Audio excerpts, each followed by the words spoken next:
Okay.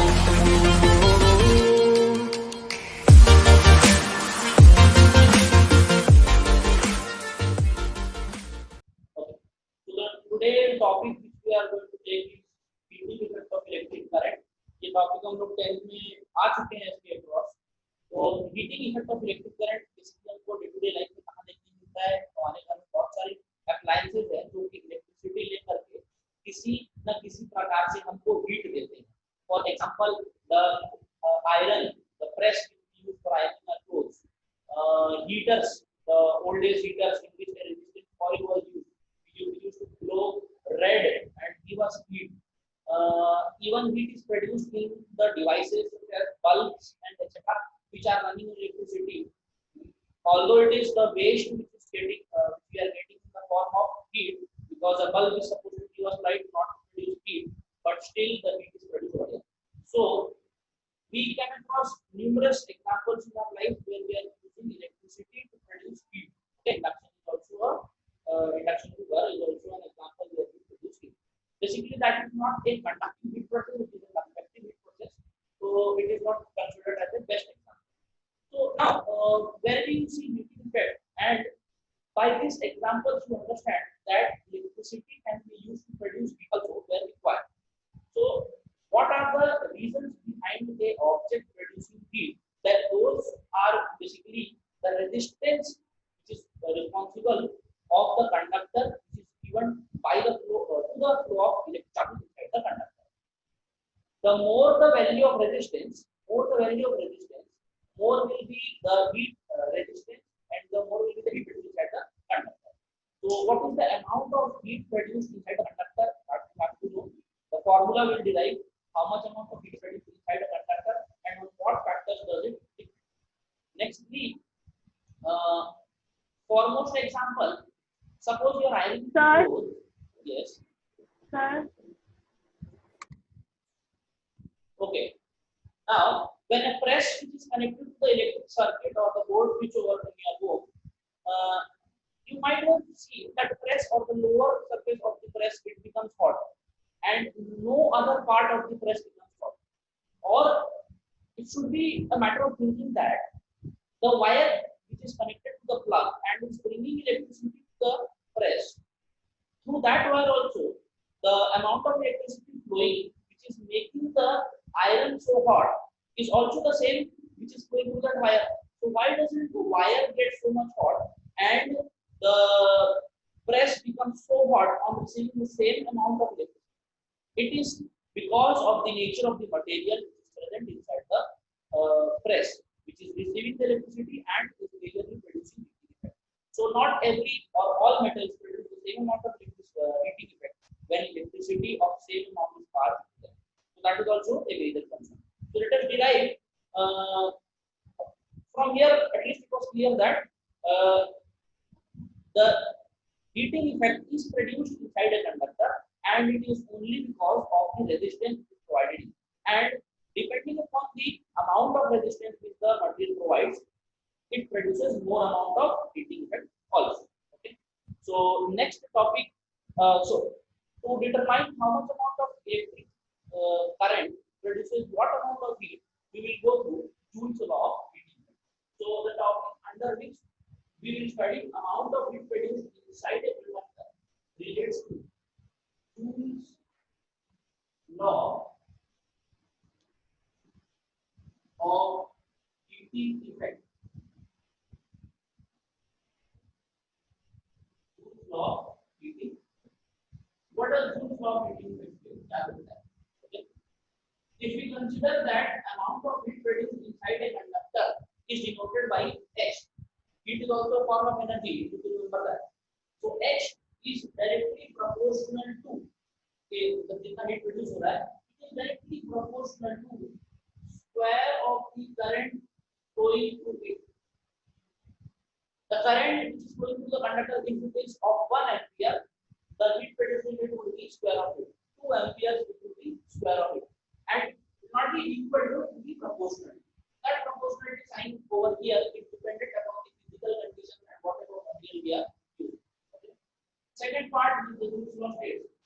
Out of this statements, you will be able to make your own definition at the end of the conclusion. Okay. Next, the amount of heat which is produced inside a conductor. Current को directly relate कर सकते हो. हाँ, तो हम देख रहे थे कि हीट कितना जो प्रोड्यूस होगा उसके अंदर कितना डिपेंड करेगा. तो सपोज एक कंडक्टर में से 1 एम्पीयर करंट फ्लो हो रहा है, दूसरे में से 10 एम्पीयर फ्लो हो रहा है, तो ऑब्वियसली हीट किससे ज्यादा प्रोड्यूस होगा? 10 एम्पीयर वाली. और वो उसके ऊपर कैसे डिपेंड करता है? डायरेक्टली प्रोपोर्शनल है, plus directly proportional to the square of the current flowing through. Okay, तो फर्स्ट कंडीशन हमारा. सेकंड, सपोज हम टंगस्टन की बात करते हैं और कॉपर की बात करते हैं. Who is having more amount of resistivity? Obviously tungsten. Okay, so the heat produced inside the conductor also depends upon its resistivity and is also directly proportional to it. The heat is produced in the conductor is also directly proportional to the resistance of the conductor. Third, हम अगर एक material में से current electricity 10 minute के लिए flow कर रहे हैं और दूसरे में से आधे घंटे के लिए फ्लो कर रहे हैं 30 मिनट के लिए, तो it is a basic logic which will heat up more. इसमें ज्यादा रेजिस्टेंस मिलेगा, इसमें ज्यादा हीट अप प्रोड्यूस होगा, जिसमें ज्यादा देर के लिए इलेक्ट्रिक करंट फ्लो हो रहा है. Okay, so the amount of heat produced in the conductor also is directly proportional to time for which the current flows through it. Current कितनी देर के लिए फ्लो होगा उसके ऊपर भी डायरेक्टली प्रोपोर्शनल है. Combining all three factors over here, we get H is directly proportional to I square R T. ये हमारा कंक्लूजन हो जाएगा. अब इसके बाद the H over here, heat energy produced at the conductor, हमको equal to में करना है, तो यहाँ पर constant यूज होगा. That constant over here will be denoted by K I square R T. Now, according to physical conditions, by maintaining the value of K, suppose हम निकालना चाहते हैं H की वैल्यू 1 यूनिटी किसके लिए है और कंडीशंस हम फिक्स रख पाते हैं, that is an experimental state. वहां पर अगर हम K की वैल्यू को 1 ला पाते हैं तब H I square R T हमारे पास फाइनल फार्मूला आएगा for the heating effect produced inside the conductor. Now depending upon one more formula that we have for power. Okay, power which is produced inside a conductor. Power means rate of consumption of energy also we can say. So P is equals to होता है E upon T, right or not? Okay, next thing that E is the energy which is used up, the electrical energy which is used up by the device. That electrical energy used by the device, if it is only used to convert it into heat, मतलब heat produce करने के लिए सिर्फ use हो रहा है, जैसे मान के चलते हैं इधर और बाकी चीजों के यूज नहीं हो रहा है, तो E इक्वल टू ऐसे लिख सकते हैं upon T. So it becomes from here we can say H is equals to P into T. As we know the formula for P, we derived VI भी होता है, that is volt into current. Okay, this we have derived in the first step. इसमें यहाँ पर अगर हम put करते हैं तो H is equals to VI T भी हमारे पास एक फॉर्मूला आ जाता है. ओके, 1 2 एक ये फॉर्मूला आ गया हमारे पास.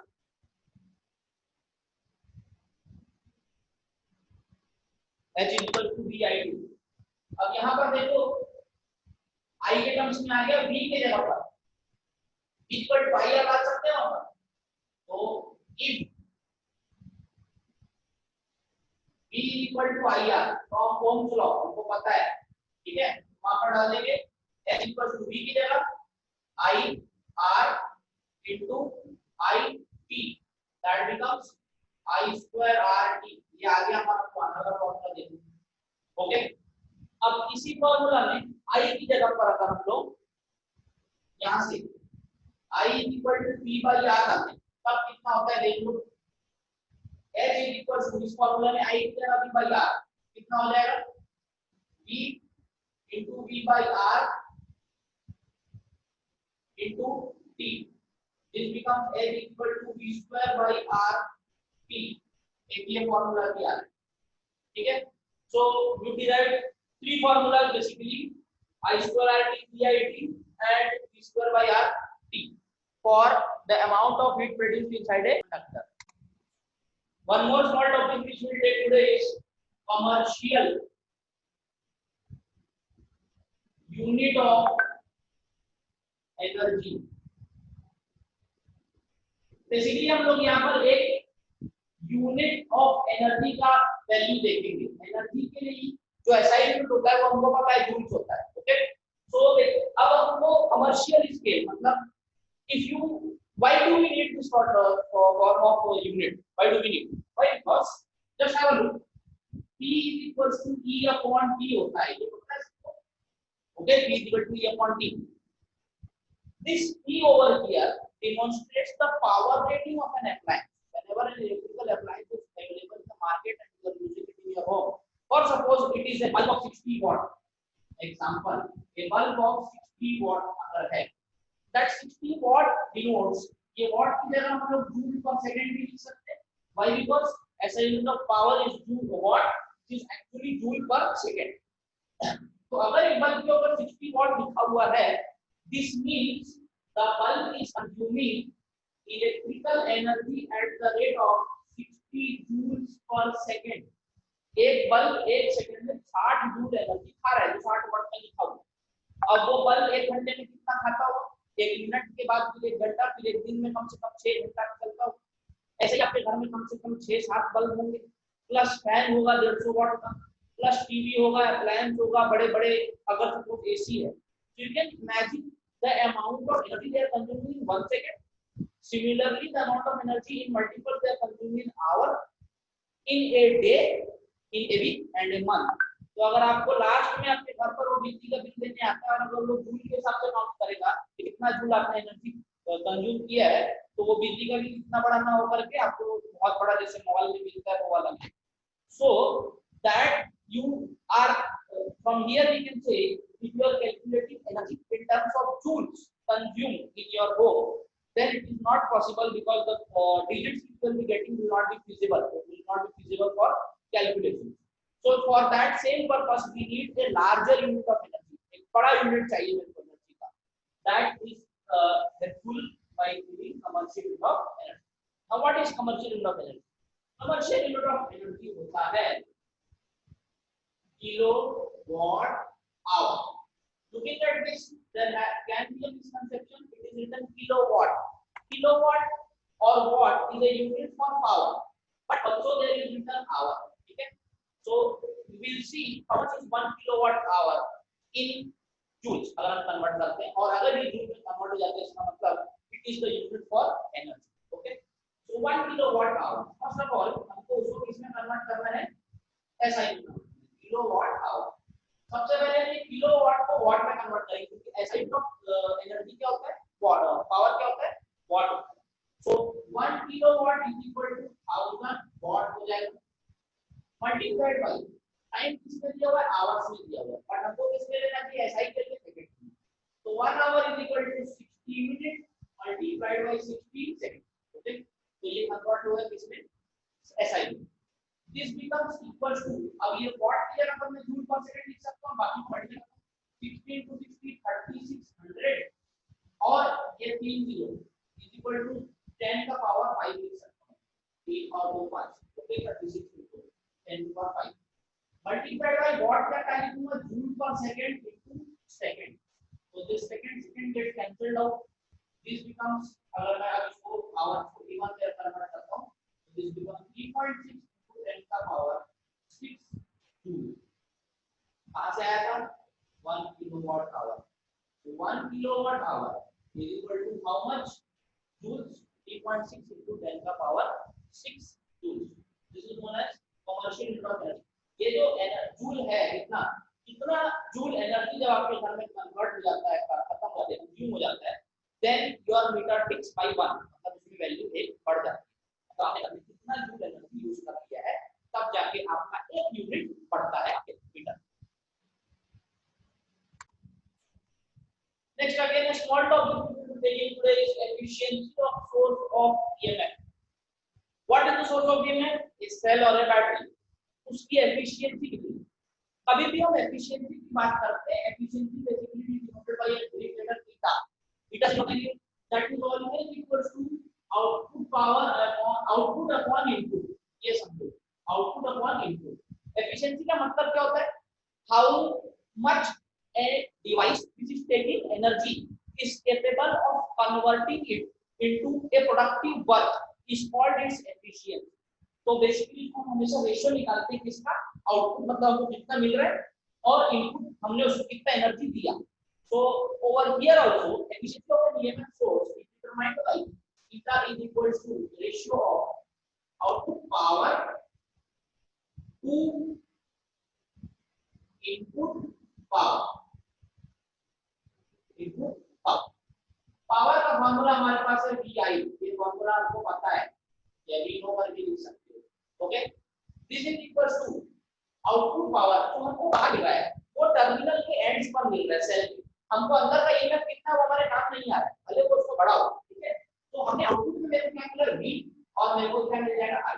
Okay, this is what the power a EMF source is giving us, which is available to us.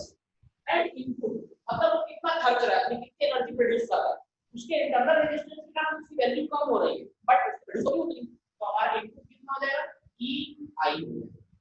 EI. Okay, तो हमारा आउटपुट कितना होगा VI और हमारा इनपुट कितना हो जाएगा EI.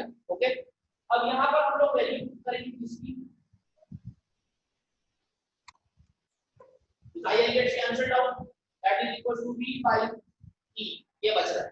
ठीक है, अब इसको हम कैसे पुट कर सकते हैं, V by E है, V की जगह मैं क्या पुट कर सकता हूं IR ओम्स लॉ से, और E जगह क्या पुट कर सकता हूं I into total resistance of the circuit is equal to external resistance plus internal resistance. यही होता है. This becomes theta. यहाँ से भी आइए कैंसिल हो जाएगा. अब हमारे पास थीटा के लिए फॉर्मूला आएगा R upon capital R plus small r. This is the efficiency of a EMF source. EMF के सोर्स का efficiency उसके रेजिस्टेंस एक्सटर्नल रेजिस्टेंस के टर्म्स में कैलकुलेट किया जाता है. Yes, now a very important topic from your current electricity chapter, potentiometer. Lot many numericals associated with this topic comes in your question papers. First of all, now we will understand what does a potentiometer do and what are its applications. Those will be discussed in the later class. So talking about the applications कि ये काम क्या आता है. ठीक है, तो इसका एक काम होता है comparing EMF of two cells. ठीक है, comparing EMF of two cells मतलब मेरे पास अगर दो सेल दिए हुए हैं, इन दोनों के EMF का रेशियो निकालना है तो मैं इसका क्या बोल सकते हैं यूज कर सकता हूं. ठीक है, and then second important application of the potentiometer is to find internal resistance denoted by R of a cell. मतलब एक सेल है अगर मेरे पास, अब उसको बताना है कि उसके अंदर इंटरनल रेजिस्टेंस कितना है. ठीक है, means which is responsible for the loss of potential outside the conductor. मतलब मेरे को टर्मिनल पोटेंशियल डिफरेंस V की वैल्यू तो इससे कम मिलती है वो इंटरनल रेजिस्टेंस के कारण होती है. इंटरनल रेजिस्टेंस को हम लोग डिटेल में डिस्कस कर चुके हैं अर्लियर क्लासेस में, तो वो R की वैल्यू निकालने के लिए काम आता है. ठीक है, तो पहले इस लेक्चर में समझते हैं कि पोटेंशियोमीटर क्या चीज है, इसके पार्ट्स क्या हैं और इसका बेसिक प्रिंसिपल क्या है. ओके, चलो भाई, इन पोटेंशियोमीटर होता है एक डिवाइस, इसके ऊपर बनता है जस्ट ए सिंपल बोर्ड, एक प्लैंक होता है. ठीक है, अब इसके मेन कंपोनेंट्स क्या क्या होते हैं. बोर्ड है पतला प्लाईवुड का, इसके ऊपर क्या इसके पार्ट्स होते हैं ये देखते हैं. इसमें दो टर्मिनल्स होते हैं A और B. ठीक है, वो दोनों बोर्ड्स के एक ही साइड पर होते हैं. तो इमेजिन तो ये पूरा सर्किट जो है ना, ये एक एक्सटर्नल ऐसे बोर्ड के ऊपर लगा हुआ है. ठीक है, बोर्ड के ऊपर फिक्स्ड है ऐसा ये पूरा पार्ट. ओके, नाउ उसका दो टर्मिनल इंपॉर्टेंट होते हैं A और B. उन दोनों टर्मिनल्स के बीच में कुछ वायर्स लगी होती है, और जितना ज्यादा वायर्स लगा होगा उतना ज्यादा अच्छा डिवाइस या सेंसिटिव डिवाइस हम लोग बोल सकते हैं. डिटेल में हमको सेंसिटिविटी ऑफ अ पोटेंशियोमीटर आगे पढ़ना है. तो डिवाइस के पार्ट्स देखते जाते हैं. पॉइंट A और point B are the two terminals of the potentiometer across which a external circuit is applied. External circuit के कंपोनेंट्स क्या होते हैं, बेसिकली हमको एक बैटरी या प्राइमरी सेल हमको लगाना होता है जिसका ईएमएफ या पोटेंशियल डिफरेंस हमको नोन हो, हमको पता हो, वो वाला हम लोग एक बैटरी बाहर में लगाते हैं, ठीक है। इसकी वैल्यू हमको पता है, which is used to send a constant current inside the circuit। मतलब यहाँ पर अगर इसका पॉजिटिव टर्मिनल जुड़ा हुआ है तो यहाँ से ऐसे करंट आई की वैल्यू यहाँ से ऐसे फ्लो होते हुए पूरा सर्किट में ऐसे करके यहाँ पर V पर आएगी, ठीक है। इसके बाद एक की लगा देते हैं जिससे हम लोग इस बैटरी को इस सर्किट में करंट जाने या न जाने के लिए अवेलेबल रख सकते हैं। We can disconnect the current going inside the circuit plus a rheostat if we want to vary the amount of current flowing in the circuit। हमको एक फिक्स्ड करंट फ्लो करना है तो बैटरी के ईएमएफ के हिसाब से हम लोग हमारा करंट कितना भेजना है उसके अंदर हम सेट कर सकते हैं और वो यहाँ पर आके सर्किट कंप्लीट होता है। तो हमारा एक क्लोज सर्किट कुछ ऐसा बन रहा है, ठीक है। अब आते हैं ये मेन डिवाइसेस पार्ट्स के ऊपर। these are nothing but a wire of uniform cross section area and uniform material which is put on the potentiometer board in the form of or slots of 100 centimeter lengths। मतलब यहाँ से यहाँ पर अगर मेरा length इस wire का कितना 100 सेंटीमीटर, उसके बाद यहाँ से यहाँ 200, उसके बाद यहाँ से यहाँ 300 और 400, ठीक है। तो ऐसे करके 4, 6, 8 वायर भी हम लोग किसी किसी पोटेंशियोमीटर में लगाते हैं depending upon what sensitivity do we want for our potentiometer, okay. अब कैसे हो रहा है देखो, ये वायर्स ऐसे नोन रेजिस्टेंस के होते हैं जिसमें देखो रेजिस्टिविटी पता है लेंथ वाइज, ओके। एक लेंथ में एक यूनिट लेंथ में कितना रेजिस्टेंस प्रोड्यूस करेगा, हां होगा उसको। अब इसके बाद देखो इसको कैसे जोड़ा है, ऐसे करके कंटीन्यूअस नहीं, अगर मैं कंटीन्यूअस लगाऊं मतलब यहां से वायर ऐसे करके इसको भी जोड़ देता हूं तो ये वाली लेंथ भी मेरे को कैलकुलेट करनी पड़ेगी या उसको इनपुट करना पड़ेगा मेरे कैलकुलेशन, ठीक है। तो क्या करते हैं, ये जो टर्मिनल्स है जहां पर हमने वायर को लगाया है उनके बीच में एक थिक मेटालिक स्ट्रिप लगा देते हैं अच्छे कंडक्टर की, कॉपर की, एल्युमिनियम की, कुछ भी।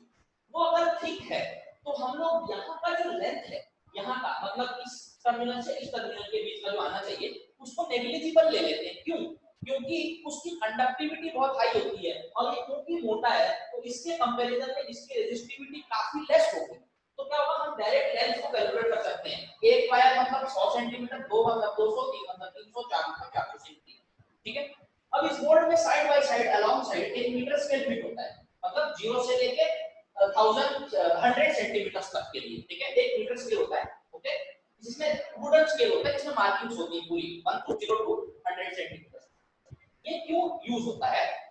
अब ये टर्मिनल से हम एक और टर्मिनल निकालते हैं, हमारा जो पोटेंशियोमीटर होता है वहां से एक और वायर निकालते हैं जिसका एक टर्मिनल जाकर के वोल्टमीटर में लगता है, ठीक है, वोल्टमीटर में लगता है और उसका नेगेटिव टर्मिनल वोल्टमीटर का नेगेटिव टर्मिनल निकल के एक ओपन क्या बोल सकते हैं सोर्स लगा होता है जो कि मूवेबल है, मतलब जहां पर भी हम टच करेंगे वहां पर सर्किट को वो क्लोज कर देगा और वहां से करंट फ्लो होना शुरू हो जाएगा, ठीक है। और दिस वोल्टमीटर करंट फ्लो शुरू होगा और this voltmeter if you touch it anywhere in this circuit तो देखो उन दोनों के बीच में मतलब पॉइंट ए और सर्किट में जहां पर भी हम टच करते हैं हम कैलकुलेट कर सकते हैं। फॉर सपोज ये 100 हो गया, यहां से यहां पर अगर यहां पर हम देखते हैं कि 50 सेंटीमीटर आता है तो मैंने कहां पर पुट किया उस मूवेबल जंक्शन को at a point 150 centimetre from the origin, origin से 150 सेंटीमीटर पे मैंने लगा के पुट किया। तो ए और इस पॉइंट जे जहां पर हमने लगाया है उसके बीच का पोटेंशियल डिफरेंस मेरे को पता पड़ जाएगा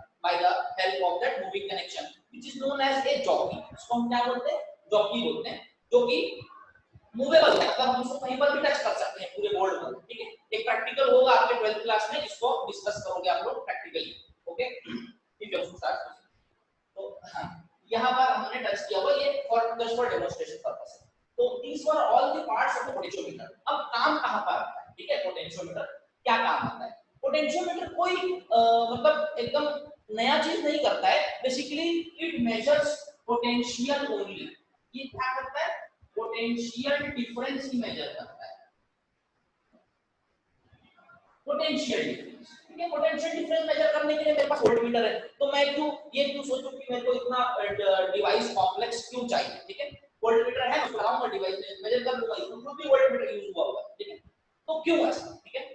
बेसिकली वोल्टमीटर जो होता है सर्किट में कैसे कनेक्ट करता है, सपोज मेरे पास ये रेजिस्टेंस है, ये रेजिस्टेंस है तो मेरे को वोल्टमीटर अगर इसके रेजिस्टेंस के अक्रॉस जो है मेरे को पॉइंट ए और पॉइंट बी के अक्रॉस पोटेंशियल ड्रॉप पता करना है, पोटेंशियल डिफरेंस पता करना है पॉइंट ए और बी के बीच में, तो मैं क्या करता हूँ, वोल्ट मीटर को ऐसे पैरेलल जोड़ता हूँ, ठीक है। I join a volt always parallel to the point in which I want to measure the across which I want to measure the potential difference, ठीक है। तो ये वोल्ट मीटर जो है इस सर्किट में पैरेलली जुड़ा हुआ है। करंट मेरा यहाँ से आ रहा होता है, ठीक है, करंट आया, मेरे को करंट कहाँ से भेजना है, from where to what is my sole purpose, ये करंट आगे से पूरा जाए और वोल्ट मीटर मेरे को पोटेंशियल डिफरेंस बता दे। बट अगर इसमें से वोल्ट करंट जाएगा ही नहीं तो मेरे को कैसे मेजर करके देगा, ठीक है। सो आइडियली आइडियल कंडीशन में मुझे ये चाहिए कि वोल्ट मीटर कुछ भी करंट मत ले सर्किट में से, कुछ भी करंट मत ले और रेजिस्टेंस पूरा जाए और मेरे को पोटेंशियल डिफरेंस पता पड़ जाए, but that is not practically possible. Volt meter का रेजिस्टेंस हाई होना चाहिए, अगर इसका रेजिस्टेंस हाई होगा तभी करंट मैक्सिमम इसमें से जाएगा। करंट कहां से जाता है, इसका रेजिस्टेंस लो होता है, तो मैं इसका रेजिस्टेंस लो रख सकता हूं या फिर इसका रेजिस्टेंस बहुत ज्यादा हाई रख सकता हूं, तब जाके इसमें से करंट जाएगा। तो अगर मैंने बहुत ज्यादा हाई रख दिया, बहुत ज्यादा हाई रख दिया तो क्या होगा, इसमें करंट जाएगा नहीं, it would be of no use, okay. और अगर एक नॉमिनल रखता हूं तो कुछ ना कुछ करंट जाएगा, तो मिनिमम रखते हैं। तो for solving this purpose, for solving the limitation of a voltmeter to measure a EMF or potential difference accurately, we require a potentiometer which is of more sensitivity, मतलब वो कुछ ज्यादा हद तक पोटेंशियल को चेंज इन और drop in potential को major कर पाता है, okay. So a potentiometer basically tells us the potential difference or it can also measure the EMF of a cell. तो बेसिक प्रिंसिपल पोटेंशियोमीटर का किस कंसेप्ट पे काम करता है, देखो, it works on principal that when a constant current flows through a wire, ये wire जो हम यहां लगा रहे हैं वो यूनिफॉर्म क्रॉस सेक्शन का हो और यूनिफॉर्म मटेरियल से बना हो, ठीक है। तो जब इसमें से कांस्टेंट करंट फ्लो होगा आई, जो कि बाहर की बैटरी से हम दे रहे हैं, तब इसके पर यूनिट लेंथ में पोटेंशियल का जो ड्रॉप होगा वो प्रोपोर्शनल टू द लेंथ होगा, मतलब ये लेंथ बढ़ता जाएगा, पोटेंशियल की वैल्यू भी कम होती जाएगी। आपको पता है सीरीज कंडक्शन में क्या होता है, आगे बढ़ने से पोटेंशियल ड्रॉप हो जाता है, कम हो जाता है, तो जितना ज्यादा मैं आगे बढ़ूंगा उतना प्रोपोर्शनेटली पोटेंशियल भी ड्रॉप होगा। ये बेसिक प्रिंसिपल होता है किसका, पोटेंशियल का। और अगर मैं इस जिस पॉइंट पर भी मैंने पोटेंशियल पता किया कांस्टेंट करंट के हिसाब से, तो दूसरे सर्किट के दूसरा सर्किट मतलब जो हम लोग सेकेंडरी सर्किट लगाएंगे आगे देखेंगे एप्लीकेशन में, उसके अक्रॉस भी सेम पॉइंट पर सेम पोटेंशियल ड्रॉप मिलेगा। उन दोनों को कंपेयर करके हम हमारा पोटेंशियोमीटर का वर्किंग करते हैं, ठीक है। तो basically principle write down principle definition for it. The basic principle of a potentiometer is that the basic principle of a potentiometer is that when a constant current flows through a wire, when a constant current flows through a wire of uniform cross sectional area, of uniform cross sectional area and material, then the potential drop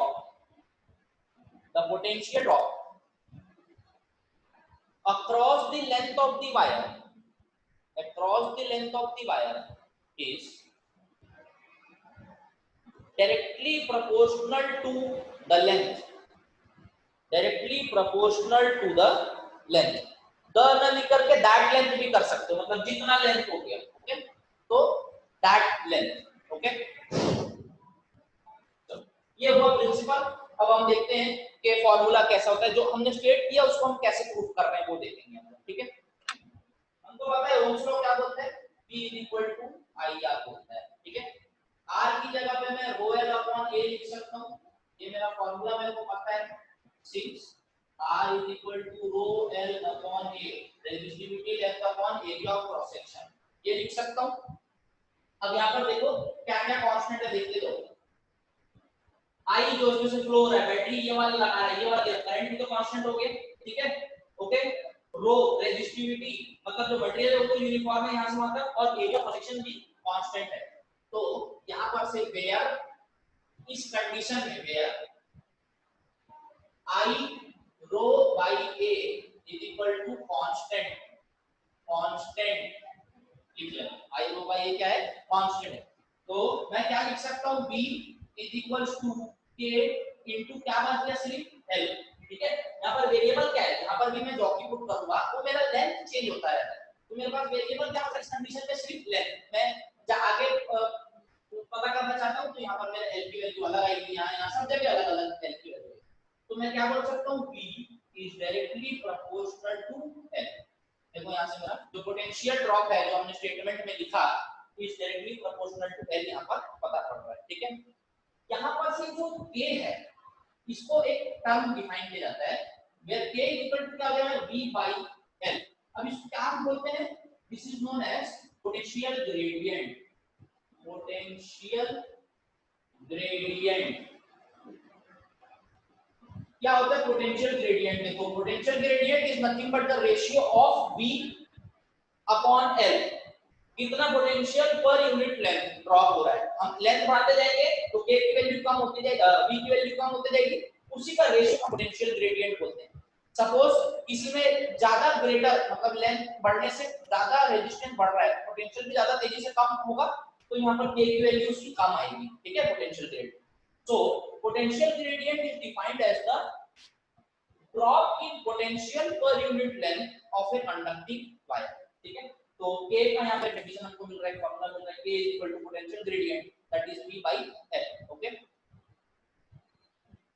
potential gradient का SI unit भी लिख लो वहां पर, potential gradient का SI unit क्या हो जाएगा भाई, SI यूनिट V का क्या हो जाएगा, वोल्ट पर यूनिट लेंथ, तो वोल्ट में किसमें आ जाएगा, मीटर में, वोल्ट पर मीटर आएगा